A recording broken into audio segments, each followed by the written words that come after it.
Good afternoon. Our topic is Modernism and the Poetry of Yeats, Eliot and Odin, a comparative study.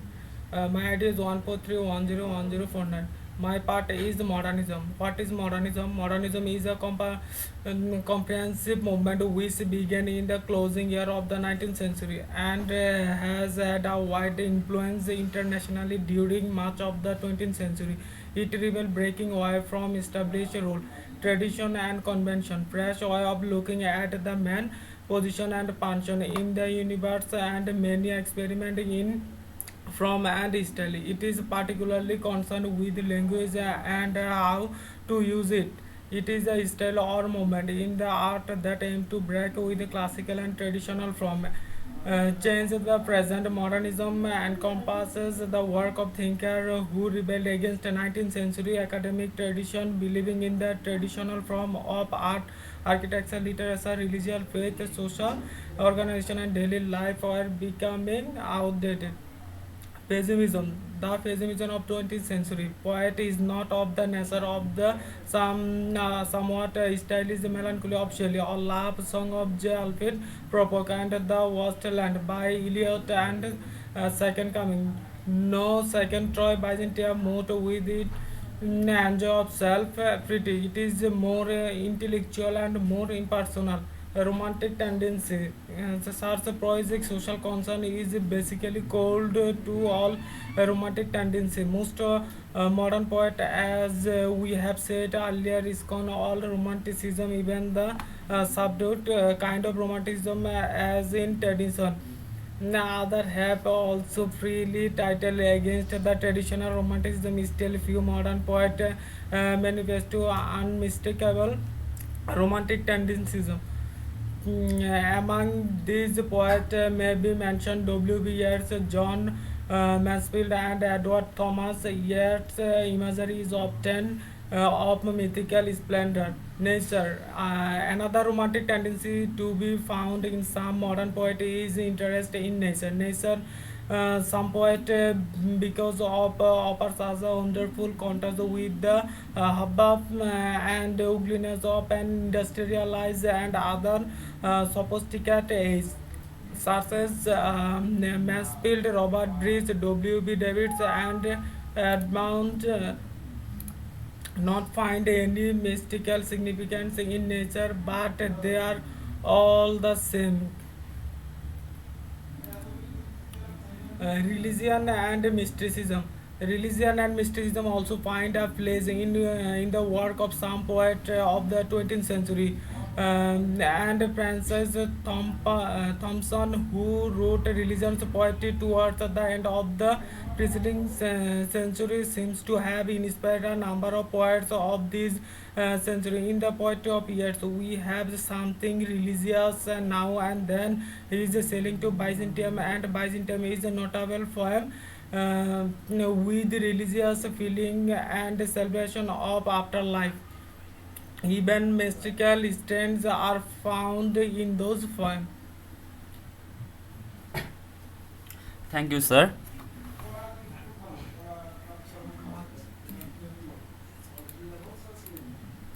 Okay, my part is comparative similarities between T.S. Eliot and W.B. Yeats. Eliot and Yeats are not literary contemporaries, but somehow the age and the society that belong and their poetic and thematic similarities allow us to compare both of them in the same scale. Yeats and Eliot comparison occurs because of their involvement in the same historical period and the same general geographic area. Pessimism and apologetic poetry. T.S. Eliot became the most important literary figure in the around 20th century. Along all other features, he also represents pessimism in his poetry. That pessimism is feeling that many of 20th century poets had was not because self-pity, but it was all pure, from intellectual and more impersonal. T.S. Eliot is regarded as a poet who writes about loneliness, boredom, emptiness, hollowness, and tormented.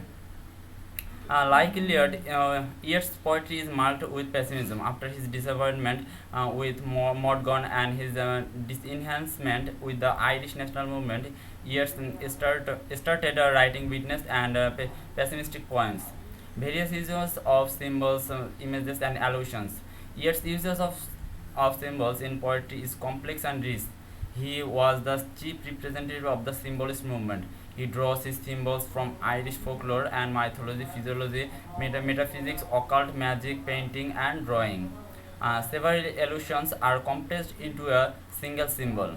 Eliot also portrays his visual of his poem and conveys the significant undermath messages towards mankind in Love Song of J. Alfred Prufrock and The Wasteland. Mysticism and spirituality. Yet mysticism is also a prolific trait. Although modern age is scientific, yet modern poetry has the traces of mysticism in it. Yeats is the only modern poet who initiated occulticism and mysticism in his poetry. To Yeats, a poet a very close to his mystic and poet's mystical experience give to the poem a spiritual world. The stage of spiritual exhalation is described in Sailing to Byzantium. In Eliot's The Wasteland, in his last two lines, he also expressed his belief in God and spirituality. He, Crisis of Modern Man. J. Alfred Prufrock is one of the significant literary characters ever produced in the history of English literature. He is speaker of the ironic dramatic monologue who is modern urban man who, like many of his kind, feels isolated, useless, incapable of decisive action. Prufrock is a representative of modern man who is full of indecisions and confusion and can never be a settlement in anything. Like him, Yeats also described the crisis of a man of the 20th century in his various poems, such as two Byzantine poems. There we see the ups and downs of modern man and the images of his neglected, tormented life of portrayed as an old man. Dying or lost generation. Both Yeats and Eliot were a part of generation called the lost or dying generation. A certain group of early 20th century thinkers and modernist writers was even known as the lost generation.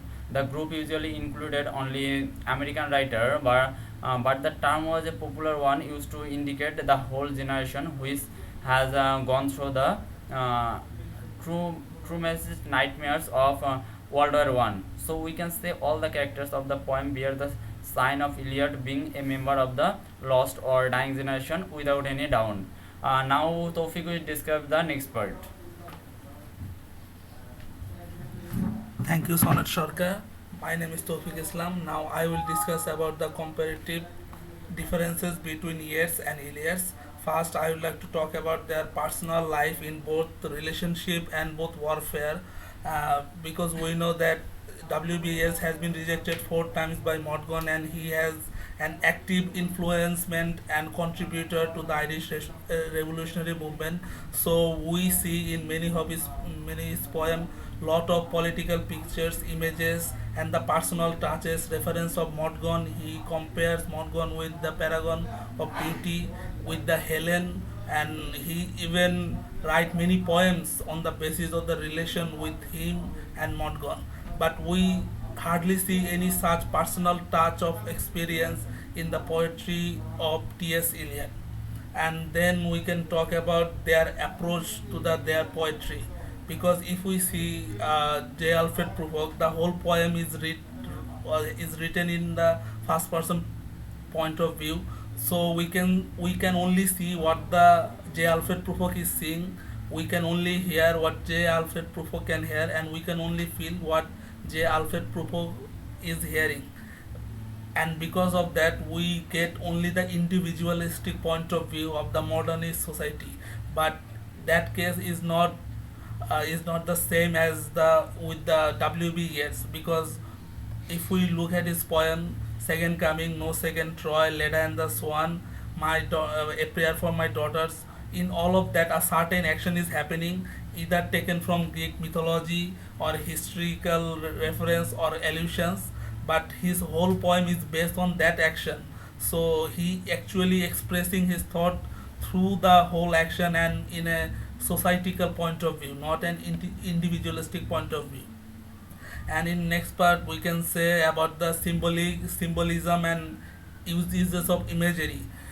As we talked earlier, that W.B. Yeats always take influential historical or mythological incident, and he write the whole poem Based on that incident, around everything, he tries to convey his message to the modern man. But in T.S. Eliot's case, we see that he writes a modern poem and he uses symbolism, imagination, his imagery, references, and allusion to intensify, to support his idea that he wants to convey to his audience or his readers. And then we can say about their spirituality and religion touch in their poetry. As we see the two Byzantium poems, Sailing to Byzantium and the Byzantium, we see the expression of direct connection of a soul to his God, to Almighty.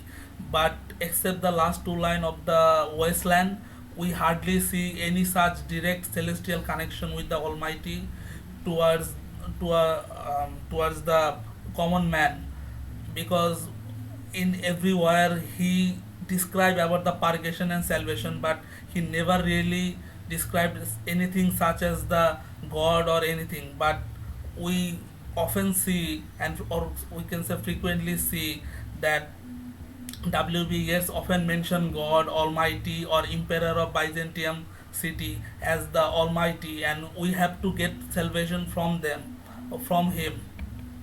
So that's it. Now I would like to call Tanvir Ahmed to present his part.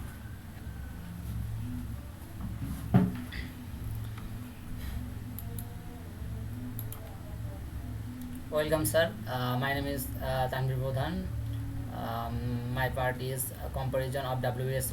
Auden with both Yeats and Eliot.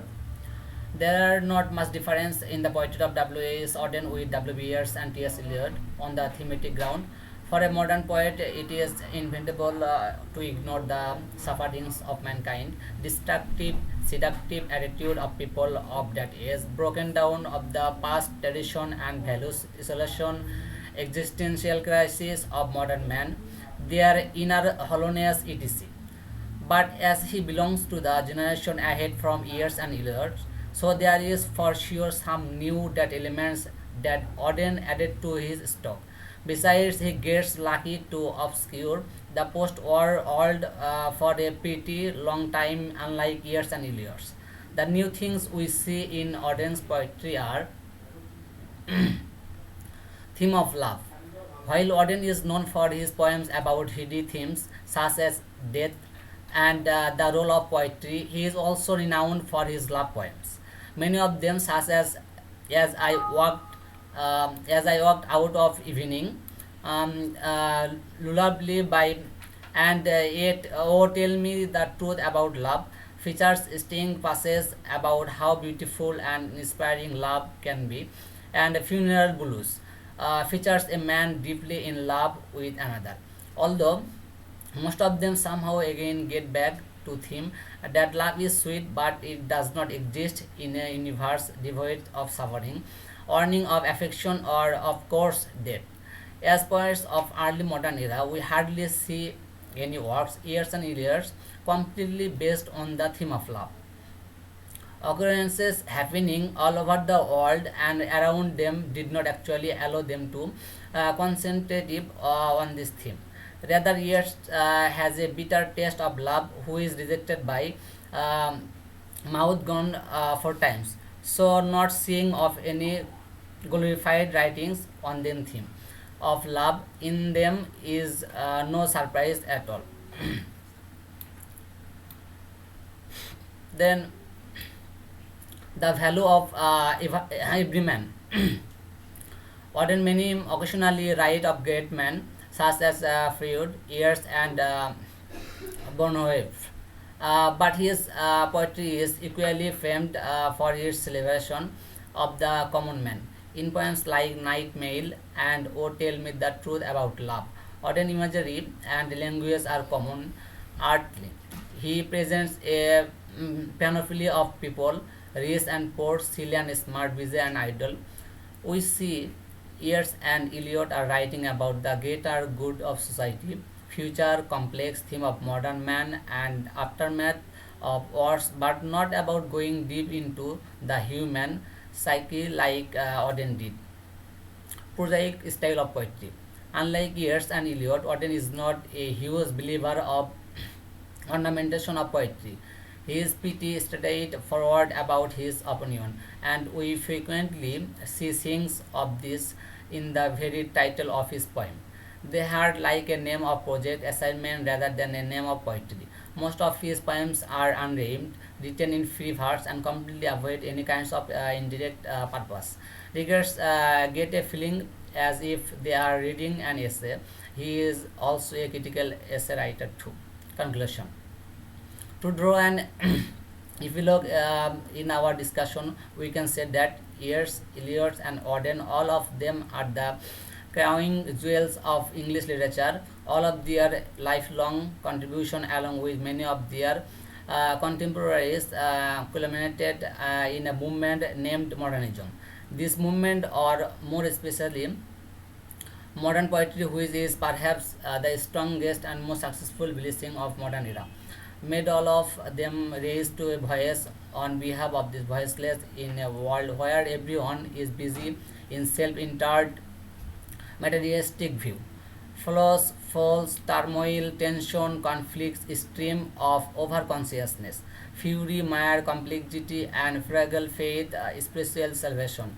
All of these negativities, problems, and obstacles which were in the way to greater journey of mankind had been dead by the writings of Yeats, Eliot, and Auden.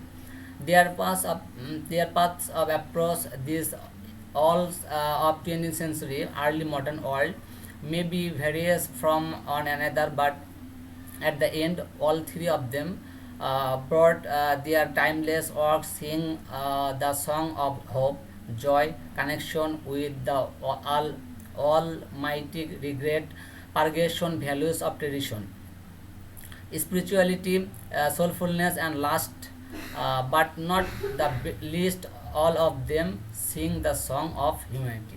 Thank you, sir.